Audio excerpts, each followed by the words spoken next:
அப்புறம் ஹரீஷ், நீ கொஞ்சம் என் கூட வா என்றவர் அதற்கு மேல் எதுவும் கூறாமல் ஆஃபீஸ் பில்டிங்கை நோக்கி நடக்கத் தொடங்கினார். ஹரீஷ் என்று கவலையுடன் சந்தனா அழைக்க, பயப்படாத பேபி, நான் போய் அவர்கிட்ட பேசிட்டு வரேன். இப்போ நீ உன் கிளாஸுக்கு போ. இதுக்கு மேலே அவன் உங்ககிட்ட வம்பு பண்ண மாட்டான்னு நினைக்கிறேன். அப்புறம் ஈவினிங் காலேஜ் முடிஞ்சதுக்கப்புறம் எனக்காக கார்கிட்ட வெயிட் பண்ணு. வரிசையாக சொன்ன ஹரீஷ் அவளுடைய தோளில் தட்டி கொடுத்து விட்டு சென்றான். லாவண்யாவும் ஹரீஷுடன் சேர்ந்து அங்கிருந்து வெளியேற மிச்சமிருந்த ஸ்டூடெண்ட்ஸ் கூட்டமும் மெதுவாக கலைந்தது. வைஸ் பிரசிடென்ட் நாதனின் ஆஃபீஸ் ரூம் 7வது மாடியில் இருந்தது. ஹரீஷும் லாவண்யாவும் அங்கு வந்தபோது அவர் ஒரு ஃபைலை கையில் வைத்து பார்த்து கொண்டிருந்தார். ப்ரொஃபஸர் லாவண்யா, நீங்கள் உங்களோட ஆஃபீஸ்க்கு போகலாம். உங்ககிட்ட ஏதாவது கேட்கணுன்னா நான் கண்டிப்பாக உங்களை கூப்பிட்றேன். இப்போ நீங்கள் போய் உங்களோட வேலையை கண்டினியூ பண்ணுங்கள்.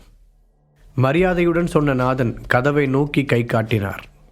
வைஸ் பிரசிடென்ட் என்று தயங்கினாள் லாவண்யா. அவள் ஹரீஷுக்கு ஏதாவது உதவ வேண்டும் என்று நினைத்தாள். என்னாச்சு ப்ரொஃபஸர்? உங்கள் ஸ்டூடெண்ட்டை நான் ஏதாவது கடிச்சு தின்றுவேன் பயப்படுறீங்களா? அப்படிலாம் நடக்காது, தைரியமாக போயிட்டு வாங்க. ஒரு சின்ன சிரிப்புடன் கேலி செய்தார் நாதன்.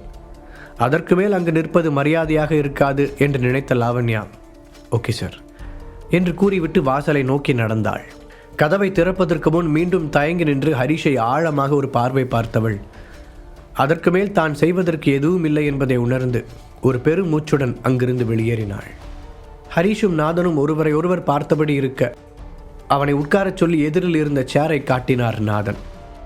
சேரில் உட்கார்ந்ததும் நாதனை உற்று பார்த்த ஹரீஷ், பார்ப்பதற்கு அவர் ஒரு சாதாரண முதியவரை போல தோற்றமளித்தாலும் தன்னுடைய குரு ருத்ரவேந்தரை போலத்தான் அவரும் என்பதை தன் உள்ளுணர்வின் மூலம் அறிந்து கொண்டான்.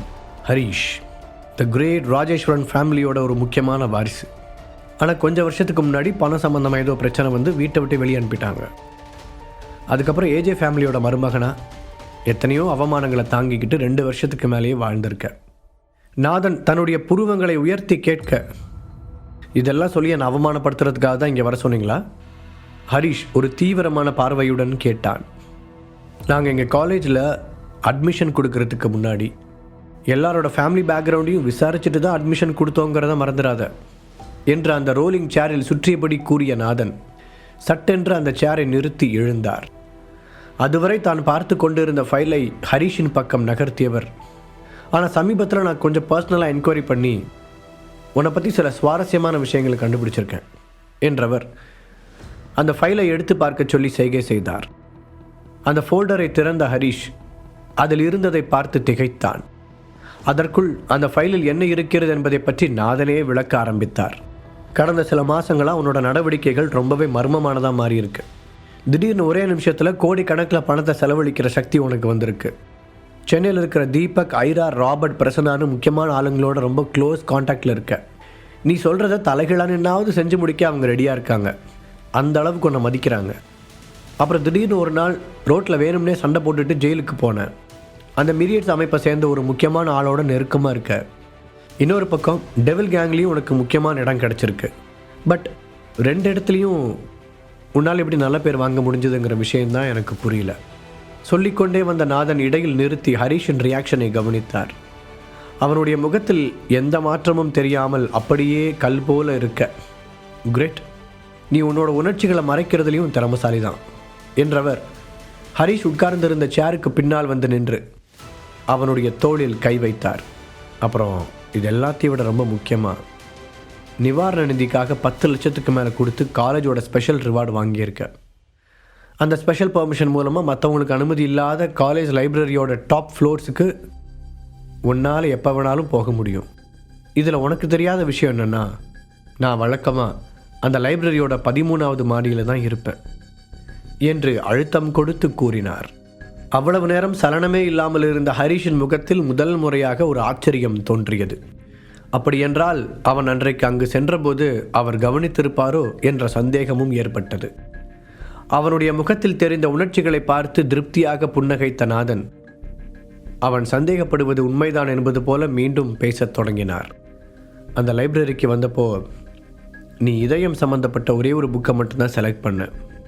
இந்த ஃபீல்டில் ரொம்பவே எக்ஸ்பீரியன்ஸ் இருக்கிற ஆளுங்க மட்டும் புரிஞ்சிக்க முடிகிற அந்த புத்தகத்தை நீ எடுத்தப்பவே நீ சாதாரண ஆள் இல்லைங்கிறத நான் புரிஞ்சுக்கிட்டேன். அப்புறம் எனக்கு உங்ககிட்ட இன்னொரு கேள்வி இருக்குது. அங்கே எத்தனையோ வேல்யூவான புக்ஸ் இருக்கும்போது நீ குறிப்பாக அந்த புக்கை மட்டும் ஏன் செலக்ட் பண்ணேன்னு தெரிஞ்சுக்கலாமா? அதுக்கான பர்டிகுலர் ரீசனை தெரிஞ்சுக்க நான் ரொம்பவே ஆர்வமாக இருக்கேன். கேட்ட அவரின் குரல் நிதானமாக ஒலித்தது. சார், நீங்கள் என்கிட்ட நேரடியாக விஷயத்துக்கு வந்தீங்கன்னா பரவாயில்ல. அவர் கேட்ட கேள்விக்கு பதில் சொல்ல விரும்பாத ஹரிஷ் முடிந்தவரை தைரியமாக தன் மனதில் நினைத்ததை சொன்னான். ஏற்கனவே மிரியேட்ஸ், டெவில் கேங் என்று 2 அமைப்புகளிலும் தனக்கு சம்பந்தம் இருப்பது அவருக்கு தெரிந்திருப்பதைக் கண்டு ஹரிஷ் லேசாக பீதி அடைந்திருந்தான். தன்னுடைய நெருங்கிய நண்பர்களிடம் கூட சொல்லாமல் வைத்திருந்த ரகசியம் அது. இனிமேல் அது ரகசியமாக இருக்கப் போவதில்லை என்பதும் அவனுக்கு புரிந்துவிட்டது. சிறிது நேரம் அமைதியாக இருந்த நாதன் அந்த ஆஃபீஸ் ரூமை சுற்றி நடந்து கொண்டே தன்னுடைய பேச்சை தொடர்ந்தார். கவலைப்படாத ஹரிஷ், நான் சும்மா உன் கூட பேசுறதுக்காக தான் கூப்பிட்டேன் என்று அவர் முடிக்கும் முன்பே குறுக்கிட்ட ஹரிஷ், ஆனால் நீங்கள் நடந்துக்கிறத பார்த்தா வெறுமனே பேச கூப்பிட்ட மாதிரி தெரியல சார் என்றான். நீ புத்திசாலின்னு எனக்கு நல்லாவே தெரியும். சரி, நீ கேட்ட மாதிரி நான் நேரடியாகவே விஷயத்துக்கு வரேன். நீ நிச்சயமாக படிக்கிறதுக்காக இந்த காலேஜுக்கு வரல. ஏன்னா இங்கே சொல்லித்தரப்படுற விஷயங்கள் எல்லாமே உனக்கு ஏற்கனவே நல்லா தெரிஞ்சது தான். சொல்லப்போனால் நீ அதில் எக்ஸ்பர்ட்டும் கூட. இங்கே இருக்கிற ப்ரொஃபஸர்ஸை விட உனக்கு டேலண்ட் அதிகம்னு நீ ஆல்ரெடி ப்ரூவ் பண்ணிட்ட. அப்போது எதுக்காக நீ இந்த காலேஜில் சேர்ந்த? சடனாக கேள்வி எழுப்பிய அவர் பதிலுக்காக அவனையே பார்த்தார். அப்போதும் அவன் எதுவும் பேசாமல் அமைதியாக இருக்க, சரி உனக்கு சொல்ல விருப்பம் இல்லைனா அந்த காரணத்தை நானே சொல்கிறேன். உனக்கு கன்சாலிடேஷன் டெக்னிக் பற்றின ஃபார்முலா வேணும். அது இங்கே தான் இருக்குன்னு உனக்கு யாரோ தகவல் சொல்லியிருக்காங்க. அதை தேடி தான் நீ இங்கே வந்திருக்க. அன்றைக்கி லைப்ரரிக்கு வந்தப்போ கூட நீ ஏதோ ஒரு விஷயத்தை தீவிரமாக தேடிக்கிட்டு இருந்த. அது கண்டிப்பாக அந்த கன்சாலிடேஷன் ஃபார்முலாவாக தான் இருக்கணும். அதை கண்டுபிடிக்கிறதா உன்னோட இலக்காக இருந்துச்சு. பட் நேரம் இல்லாததால் உன்னால் அதை கண்டுபிடிக்க முடியல. என்ன, நான் சொல்கிறதெல்லாம் சரியா? நாதன் கேட்க ஹரிஷ் பதில் சொல்ல முடியாமல் திகைத்து போய் அமர்ந்திருந்தான். உன்னை பற்றி இவ்வளோ விஷயங்களை தெரிஞ்சுக்கிட்டேனால ஒரே ஒரு கேள்விக்கு மட்டும் விடை கண்டுபிடிக்கவே முடியல. அது ரொம்பவே ரகசியமாக இருக்குது என்று கூறிவிட்டு அவர் நிறுத்த ஹரிஷ் கேள்வியோடு அவரை பார்த்தான். உன்னோட குரு, அதாவது வழிகாட்டி யார்? நானும் எவ்வளவோ முயற்சி பண்ணி பார்த்துட்டேன், பட் யாருக்குமே அந்த விஷயம் தெரியல என்றார். அதை நான் உங்ககிட்ட சொல்லியே ஆகணும்னு எந்த அவசியமும் இல்லை சார். ஹரிஷ் உறுதியான குரலில் கூற நாதனின் முகத்தில் ஒரு மெச்சுதல் தெரிந்தது. சரி, நீ இவ்வளோ ஸ்ட்ராங்காக பேசும்போது நானும் ஒரு விஷயத்தை சொல்லி ஆகணும். இன்றைக்கி மட்டும் இல்லை, என்றைக்குமே உன்னால் அந்த கன்சாலிடேஷன் ஃபார்முலாவை கண்டுபிடிக்க முடியாது. இது ஒரு சேலஞ்சாகவே சொல்கிறேன் என்றவர் ஒரு புன்னகையுடன் அவனை பார்த்தார். ஆனால் இதற்கெல்லாம் அசரும் ஆள் நான் இல்லை என்பதை போல் அமர்ந்திருந்தான் ஹரிஷ். அவனுடைய வாயிலிருந்து உண்மையை வரவழைப்பது கடினம் என்று புரிந்து கொண்டவர் இப்போது தன்னுடைய சேரில் போய் அமர்ந்து டேபிளின் மேல் இருந்த பேப்பர் வேட்டை உருட்டினார். கொஞ்ச நாளைக்கு முன்னாடி என்னை பார்க்க வந்த நதியா உன்னை ஹெர்பலிஸ்ட் சொசைட்டிக்கு ஸ்பெஷல் ஸ்டூடெண்ட் அனுப்ப சொல்லி கேட்டாங்க.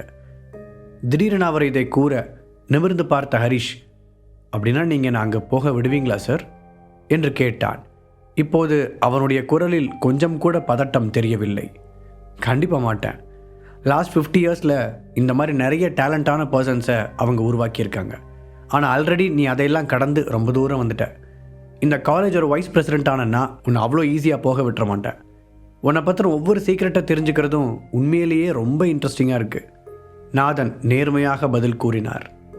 அதற்கு மேல் என்ன பேசுவதென்று தெரியாமல் இருவரும் அமைதியாக இருக்க, காலேஜோட டீன் இன்னைக்கு இருக்காங்களா? ஹரிஷ் சாதாரணமாக கேட்டான். எதுக்கு டீனை பற்றி தெரிஞ்சுக்க நினைக்கிற என்ற நாதன் கூர்மையான பார்வையுடன் அவனை அளவிட்டார். ஆனால் அவன் என்ன நினைக்கிறான் என்பதை அவரால் கண்டுபிடிக்க முடியவில்லை. இல்லை, சும்மா தெரிஞ்சுக்கலான்னு கேட்டேன். ஹரிஷ் சிரித்தபடி தோள்களை குலுக்க, சாரி, இப்போதைக்கு அவர் இங்கே இல்லை, அவர் வெளியூரில் இருக்கார், இன்னும் 1 மாதத்துக்கு இங்கே வரமாட்டார் சொன்ன நாதன் அவருடைய சேரில் வசதியாக சாய்ந்து உட்கார்ந்தார். அவர்கள் இருவருக்கும் இடையிலான அந்த உரையாடல் பார்ப்பதற்கே வினோதமாக ஏதோ கீரியும் பாம்பும் சண்டையிட்டுக் கொள்வதைப் போல இருந்தது.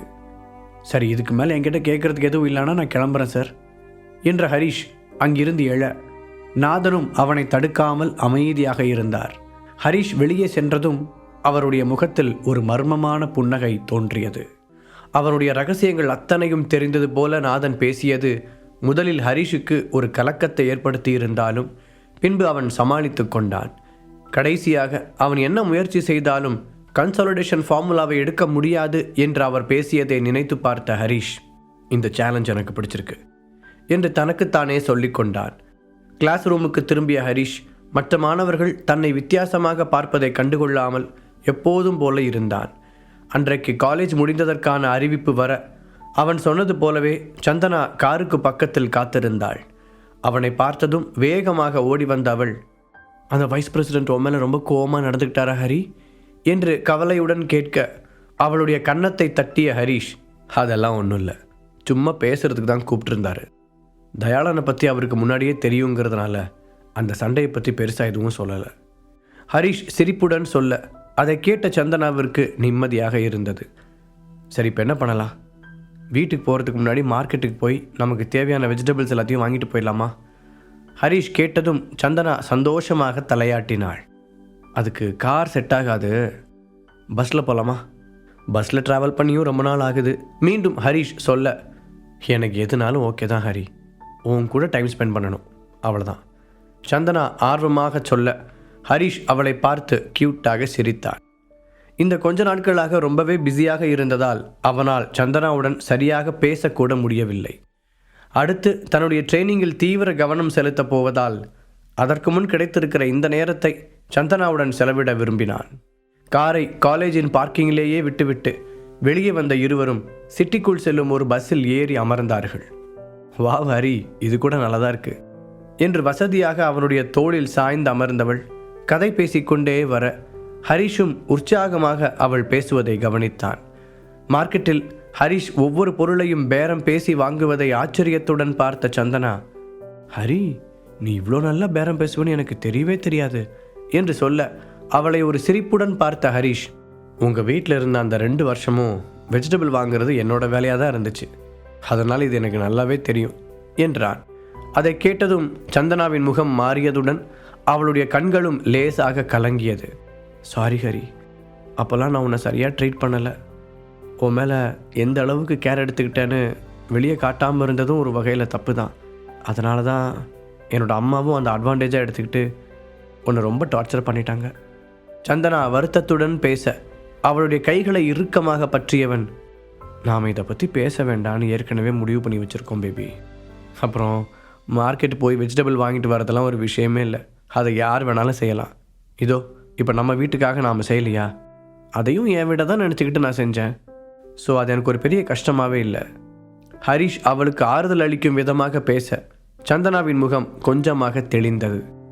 ஹரிஷின் தோளை ஒட்டி இன்னும் நெருக்கமாக நடந்தவளுக்கு தன்னுடைய கணவனை நினைத்து ரொம்ப பெருமையாக இருந்தது. காலேஜில் நடந்ததையெல்லாம் மறந்துவிட்டு அந்த மாலை பொழுதை அவர்கள் இருவரும் சேர்ந்து சந்தோஷமாக கழிக்க, அதே நேரத்தில் ஹரிஷின் வாழ்க்கையை மாற்றும் சில விஷயங்கள் அவனை சுற்றி நடந்து கொண்டிருந்தது. அதில் முதலாவதாக நியூயார்க்கில் இருந்த ராஜேஸ்வரன் பேலஸ் மக்களால் நிரம்பியிருந்தது. எல்லோருடைய முகங்களிலும் வருத்தமும் சோகமும் போட்டி போட அந்த நாட்டு வழக்கப்படி அனைவரும் பிளாக் கலரில் ட்ரெஸ் அணிந்திருந்தார்கள்.